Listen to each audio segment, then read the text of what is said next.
Hello, I'm Paul Feasy. I'm Glen Scrivener. And welcome to the LIVEcast here today, 20th of January. Mm-hmm. How is it the 20th of January? Oh, how is that happening? Flippin' heck. The 20th on the, yeah. Be Christmas soon. Where's the time gone? So that's the annoying preamble banter out of the way. Yeah, definitely. We are talking today about making up minds. How do you change minds? Making your mind up. Yes. There we go. Yeah, let's get the songs in. I don't know that song. What is that? Isn't it ABBA? Is it? Oh, really? Is it who does Making Your Mind Up? Okay, I don't know. No. Let us know in the comments. Take a chance, take a chance, take a chance. So, I mean, if you've been on another planet, you will have missed that I had a debate with Matt Dillahunty. Yeah. In which we tried to change one another's minds.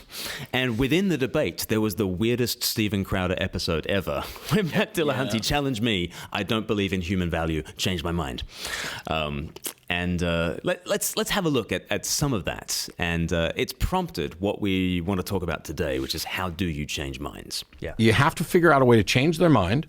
And the best way we've discovered over 2,000 years is to tell a story about the God who becomes the weak and despised and the marginalized and the single cell in Mary's womb. And I think we can do better God's than like. telling a story. But you think, but what evidence do you have? Well, give it a shot.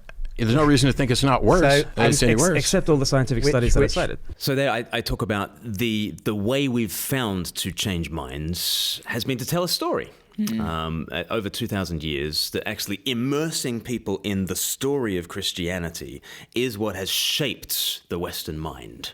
Not so much didactic truths, here are 17 points, all beginning with P. Yep.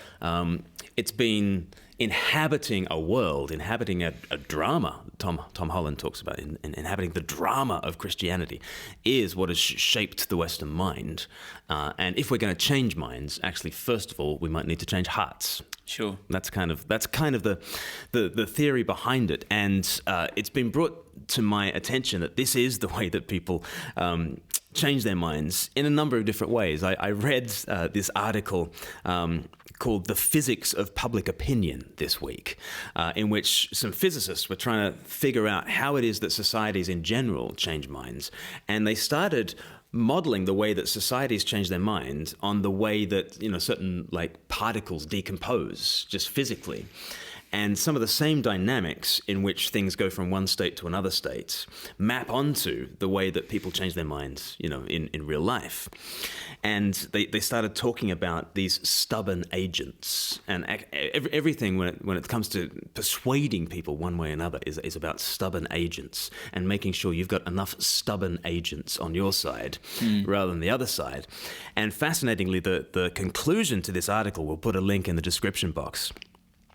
The unfortunate conclusion, quote, is that to win a public debate, what matters is not convincing a majority of people from the start, but finding a way to increase the proportion of stubborn agents on your side, which is just fascinating. Don't treat the debate as though you are both open-minded and you might go one way or the other. In a sense, if I'm debating you, I don't really want to do it. I don't really want to engage you. I want to engage all the people in my corner, sure, right, who are on my side already. And I want to shadow box in the corner. And I don't care if I'm not really engaging with you. I'm always, come on, guys, aren't I doing great? And there was actually a review video done of Matt Dillahunty versus me by another debater in the Christian scene, which I kind of think was basically that. Kind of someone who had a Christian base, and he basically didn't bother really having to go at Matt Dillahunty. He had to go at Glen Scrivener because that played well to his base. Yep. And it's a weird kind of ecosystem when we're not really interested in persuading the other side. We're just wanting to shore up the base. Yeah, and like you say, there's this kind of differences in there between, I guess, winning a debate and being an evangelist. Yes. And what matters? Does it matter if you come out the other side being able to say Glen Scrivener destroys Dillahunty or whatever? Yeah, good for the clicks. Absolutely great for the clicks and the clickbait. And that image of the shadowboxing. You say for some people it feels like you're just there to box and looking over your shoulder at the people on your own side. Yeah. And I guess what you've often said though is when you do your videos or your talks at a university mission week. Yeah. You're really kind of talking to the people on the room who are listening in. Also, we talk about the people in the the people who watch the videos and read the comments, but they don't comment. Yeah. You know, Right. You're not necessarily, you know, you get the person who stands up in the University Mission Week who's the hardened atheist and comes at you with all these things. Right. And actually, in some sense, they're not the one you're trying to, you know, convince. Right. It's everyone listening in. So if you've got that shadow boxing idea, yes, you are boxing the person in the other corner, but you're kind of always looking over the shoulder at their people in their corner going, Yes. those are the ones I'm kind of here for. Totally. You know, and like you said about Dillahunty, that you kind of hope that people will hear what he said. Yes. You know, so as you listen to particularly that last sort of half an hour or so, Yeah. when you bring it, you know, the stuff comes up about Hitler and the value of human life. Yes. In a sense, you're hoping that it's not really what you said there. It's almost what he said, that people would hear that. And it's not a matter of you turning to your side and going, see? It's more like looking at his side and going, See. are you hearing this? Yeah, see? Yeah, totally. Totally. My big prayer about the debate is not that people would remember anything that I said, but what he said. Yeah. You know, totally. Yeah. Which kind of was my strategy in the debate, which is not really a debater's strategy. And I think this is why a prominent debater kind of, I think, took exception to my strategy, because my strategy was not to engage with 90% of what Matt said. You know, because Matt always wanted to have a different debate. He wanted to have a debate on, are there good reasons to believe God exists? Yeah, is it true or not, basically? Is it true or not? That's not the topic of the debate. And so I let a whole bunch of stuff slide, which technically speaking, as a debater, you're not meant to. You know, you're meant to bring a rebuttal to the points that are made. And so Matt, you know, made some outrageous comments about the Bible. You know, it's just totally pro-slavery, it's totally pro-misogyny and pro-genocide. And I just sit there and just let it slide. You know, there's a cricketing term, you know, letting the ball go through to the keeper. You know, it's the idea that if the ball is off target, if it's not going to hit the stumps, then you don't need to play it. You know, you don't need to, because if you play it, you might get a nick, you might get caught out. So a lot of my evangelism is, you know, and I think this is everyone's experience in evangelism. You know, if you're in the pub having a conversation, they might say all kinds of, you know, nonsense, and you could go down 1,000 different rabbit trails. But you want to keep straight on keep it, you know, the main thing, really. Yeah. You don't want to get distracted from talking about Jesus, effectively. Yeah. You know, exactly. Get pulled off course. Exactly. So you do let things slide, don't you? You know, you say, I'm not going to take the bait there or bite on that one. Which might not be a great debating strategy. But I think in evangelism, I think you do let a lot of stuff slide. Sure. And then what the reason why the last half hour was so valuable in the debates is really because of what Matt said. Sure. Yeah. You know? Absolutely. So letting him keep on speaking, you know, turned out to work out all right. And also, and it's that whole thing. It's not about winning, you know, like the conversation, winning the points. You know, and that applies in everyday evangelism as well, doesn't it? Because I mean, you can see it's probably quite obvious how you could conceivably see someone winning the debate, but people walking away and saying, you know what, he won the debate. Clearly, I can't see how he could come back, but what a jerk. Yeah. You know, you could easily see. Did you see the way his head bounced? What a jerk head bounce. You know. Yeah. But we've all, you know, we've all seen situations like that, haven't we? Where you just think like, you know what, there's some good points, but man, that person is so unlikable, and you know, or whatever it is, they've just come across so badly that no one is going to come to your side. Yeah. Because of that, and so you are there to win hearts, you know, like rather than minds. And of course, they're tied together, but you know, it's not just a purely academic slaughtering of the opposition, and then come to us. And now, now, do you want to be a part of our thing? But so then the question becomes, well, how do you persuade people? And whenever I think about the art of persuasion, I always think about this sketch from Mitchell and Webb, and I'm sure you've seen it before, but if you haven't, it's a sketch in which two Nazis realize the evil of what they're doing and actually change their mind. What is it that changes their mind? Let's have a look at the clip. Very well. They're coming. Now we'll see how these Russians deal with a crack SS division. Hans? Have courage, my friend. Yeah. Hans, I've just noticed something. These communists are all cowards. Have you looked at our caps recently? Our caps? The badges on our caps. Have you looked at them? What? No. A bit? They've got skulls on them. Have you noticed that our caps have actually got little pictures of skulls on them? I don't, Hans. Are we the baddies? It's a beauty, isn't it? It's a classic. It's an absolute classic. I know quite a number of people. They only know it in meme form. They don't know why it's a meme. They've never seen the clip. Yeah. So hopefully that was useful for you, or it just gave you a chuckle.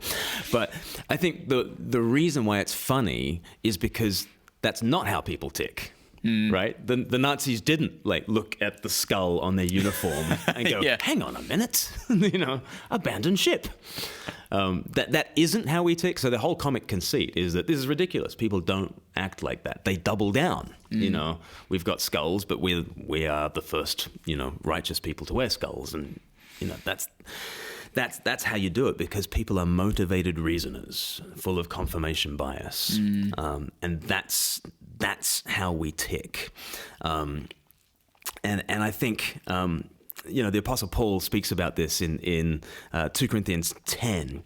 And I've got this in the King James Version. And because actually in the King James, it preserves a few words from the Greek in a really interesting way.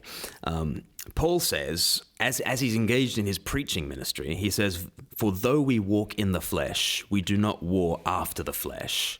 For the weapons of our warfare are not carnal, but mighty through God to the pulling down of strongholds, casting down imaginations, and every high thing that exalteth itself against the knowledge of God, and bringing into captivity every thought to the obedience of Christ." It's funny the way this verse often gets sort of ripped out of context. People sort of think, oh, this is about my personal thought life. I need to take captive every thought, make it obedient to Christ, as though it's about, me policing my own thought life and getting rid of temptation. It's not really that. It's actually about a preaching ministry. It's about how you share the gospel and you cast down their imaginations. Because our friends and family, they have an imaginary. We have an imaginary. It doesn't mean it's not true. It's just, it's a drama. It's a bigger picture of reality. It's the story that we inhabit. And I've got an imaginary, and our non-Christian friends have an imaginary. And it's do you mean like a framework? Like a framework, but a framework kind of feels a bit less heart-led. A framework sort of feels like it could be just an intellectual thing. But this is a heart-led stuff that I want to be true. There is a frame in which I see the world. So maybe like an artistic frame, Sure. Yeah. That I see things in. And therefore, what is evangelism? It's actually taking someone from out of their world and immersing them in the strange new world of the Bible. And that is what evangelism really is, casting down their imaginations. Because, as we talk to people in the modern 21st century West, it is obvious to people that freedom is the paramount value. Freedom defined as personal autonomy, being able to do whatever I want to do. And that is so obviously, the good, that you can't argue someone out of it. Unless maybe you immerse them in a story in which a princess goes away to a kingdom of isolation and she becomes the queen, right?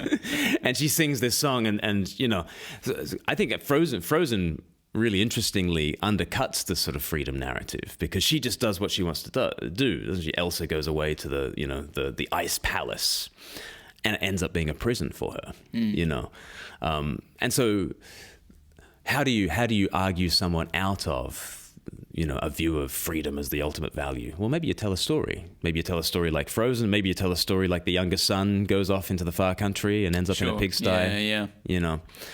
There are all these imaginaries, and kind of evangelism is the battle of the imaginaries, which is interesting because, you kind of think of capturing the imagination in evangelism. That sounds like the really woolly thing to do. It sounds like, I'm a creative, and I'm part of a creative collective from Portland, Oregon, and it's like, but actually it's warfare. I got my hemp trousers, and and yet, actually, Paul says in 2 Corinthians 10, that's doing warfare. as you captivate an imagination, as you immerse someone in a totally different world, that is how you change minds. Which is why I said to Matt, over 2,000 years, the way we've discovered of actually changing minds is to tell a story of the greatest who dies for the least and the last and rises again to invite us into his family. That's the story that actually changes minds. And therefore, evangelism is, I don't know, it's not a debate. Because the mind is not a debating chamber. It's an IMAX cinema. And what we really need to do is take people by the hand and bring them into the IMAX cinema and immerse them in this 3D experience with surround sound. And it makes me think of like C.S. Lewis, like how many copies did Mere Christianity sell?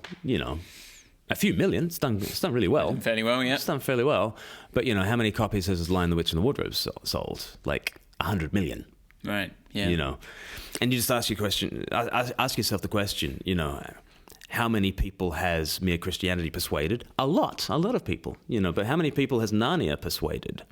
I would say a lot too. And even within Mere Christianity, the illustrations that he uses there is really what's doing the work. When he talks about pride and when he talks about lust, and I still remember he talks about if you went to a foreign country in which, and he's talking about strip joints, but he takes the issue out of the sexual arena and puts it into the food arena. And he says if you went to this country where there were men queuing up around the block to go into a dirty nightclub and watch someone, reveal a roast dinner to you, and all the men are rubbing their trousers, going, like a bit of, roast lamb, you would at that stage say they have a sick relationship with food. Right. Yeah. These people are famished for, these people do not have a healthy relationship with food. Okay, so he's just immersed you in this other world, and now he says, and now come back to your world. Yeah. You do have men queuing up around the block to see someone take off their clothes. You're like, you've got a weird relationship with sex, don't you? As a culture. So even within Mere Christianity, it's capturing the imagination. Yeah, sure. But how do we change minds, Paul? Have you? Because you did that really interesting video this time last year. About abortion, where you were trying to change people's minds on a very contentious kind of issue. Like, what were you trying to do with a picture is worth 1,000 words? That's what it was called, wasn't it? A picture is worth 1,000 words.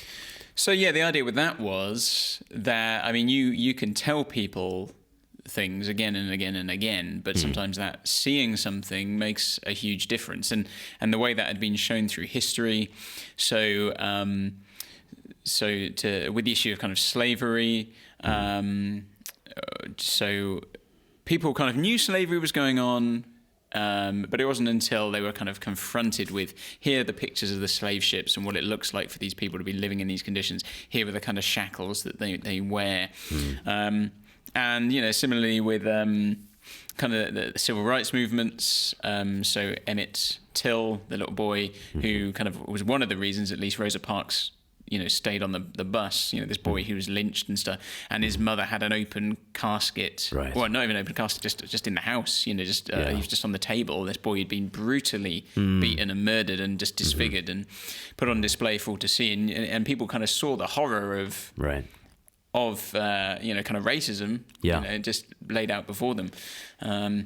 And then kind of just pushing that and saying, well, look, these are the things when you see these things, we kind of go, no, this is terrible and wrong. And then it was like, well, here's what abortion actually looks like. Right. Right. Because again, we kind of all know it's there. Right. But there's lots of people who don't. I mean, I just saw something today, someone saying, I don't really know how abortion's done, but yada, yada, yada. Right. And you realise that actually there's a lot of people like that who stuff is hidden away. And until they see it, it doesn't make a difference. So I think that, that's partly in aiming to change people's mind, it's being confronted with it. I wonder if perhaps a little bit different is that you're trying to confront people with the reality, rather than here's another, let me just cast a story. I mean, obviously the stories are talking, the stories you're casting are talking of a reality, whereas this is much more just like, this is the reality. Let me pull away the veil almost. Yeah. Rather than But let me tell imagine. you the reason why we're pulling away the veil, because it's like the slavery issue. And as soon as you say, because it's like the slavery issue, people are like, oh, right, okay. So I see the reason why you might want to show the images. Or it's like the civil rights issue. Yeah. And so this is like that. Is taking someone and it's reframing an issue. Yeah, or you show I don't think it's in the video, but you show Auschwitz and the gas chambers and all these people lined up and emaciated, and you go, well, this is a horror, isn't it? Yeah. This is like that is a lot of what evangelism is, and I'm constantly using analogies. So the one I'm always using with science and faith.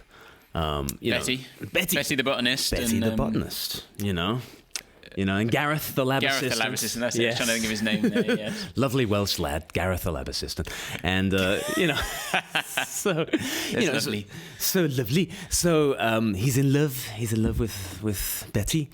And so there's Betty in the lab, and Gareth the lab assistant comes in. She says, I've done all sorts of tests on the botanical specimen you gave me, and I'm going to, win a Nobel Prize for it all. And, I understand the botanical specimen perfectly. And then Gareth says, Betty, I gave it to you on February the 14th, Valentine's Day. It was a long stem rose. Do you understand what I gave to you, Betty? And, as soon as you've immersed people in that story, they're like, oh, I get it. Yeah. Right? Betty does understand the rose. Betty does not understand the rose. Maybe there are two different ways of looking at the rose. Sure. And maybe there's two different ways of looking at the world. And maybe there's a scientific way, and maybe there's a faith-based way. And so, but once you've hooked people with the story, it's brilliant. I was in a really, I was in a long conversation with a couple of atheists after a talk that I gave at Bath University recently, and it was just so. It was so helpful that at many points during the conversation, I was just able to say to something that they said to me. I said, "Yeah, that's what Betty would say, though, isn't it?" Yeah, spoken like a true Betty. And instantly they kind of got it, because that's the way we tick. Our minds are not debating chambers; they're IMAX cinemas, and we need to immerse them in this different kind of a world. One example I think of this being done really well is by Simon Amstel, who hosts Nevermind the Buzzcocks. He's a comedian and cultural commentator, should we call him? Yeah, sure. And he's a vegan. And so, he's presented with this, task, if he wants to take it on. Less than 1% of the UK population are vegan. How do you, demonstrate the benefits of veganism to society as a whole? So he decided to do a documentary, a mock documentary, written from the perspective of the year 2067. In which everyone is now vegan, in which the law is that you must never kill animals, because animals are people too, right? And so he does this, he uses humor, but from the perspective of this alternative future in which we see veganism triumph, we now look back on the past, and the documentary is all about, how these, these older generations, how could they have eaten meat? How could they have done that? And instantly you're immersed in this new world, and you see meat eating in a different light. It's absolutely a work of genius. Let's have a look at a little clip from it.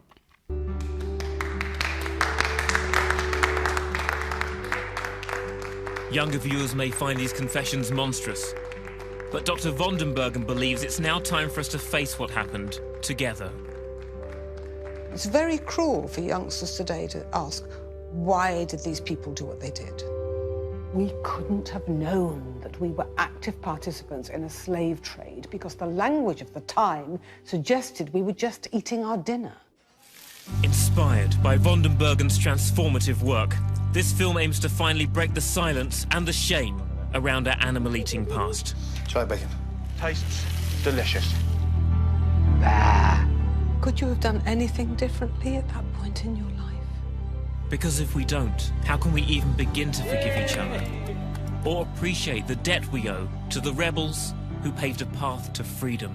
I suppose I still feel there's something a bit off about anyone on this planet being cut up and put in a bab. Say it to her. I forgive you. I forgive you. Yes. This is the story of how people became compassionate. What's that? I'm really hungry. And how meat became people. Is there anything else you want to say to that little girl? I love you. Yes. I love you. We have to break the silence around this now, because there is a whole generation suffocated by shame.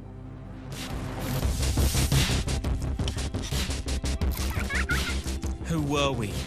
How could we? Why did we? To fully understand the horror of the past, we must go back to 1944. It's a really interesting watch. It's still available on iPlayer if people want to check it out. It's called Carnage by Simon Amstel. But one of these days, I'd love to do an abortion version of that. One of these days, I'd love to do a pro-life version where, in the year 2067, we look back on the year, 2019, and people celebrating that, we can now murder babies in the womb, and just immersing people in a different world so that they see the issue again from a different light. And I think that is how we change minds. We change hearts, we change the framework, and we immerse people in a different kind of a world. If you want an example of it from the scriptures, I can't think of a better example than Nathan going to David. Yeah. In 2 Samuel 12, it's a tough gig for a prophet, right? You've got to go and convict the king of a capital crime. And he's very clever about what he does. He goes and tells a story about there's a man who has a little bar lamb, and he's just a little ewe lamb, and he used to, feed him, and he used to sleep with the bar lamb, and then his neighbor comes and takes the bar lamb and, kills him, and, what should be done to such a man? And David says, death's too good for him, sort of thing. And Nathan's like, you are the man. You're the man. You are the man. That's what we're talking about here with captivating the imagination. Put the civil rights framework around it.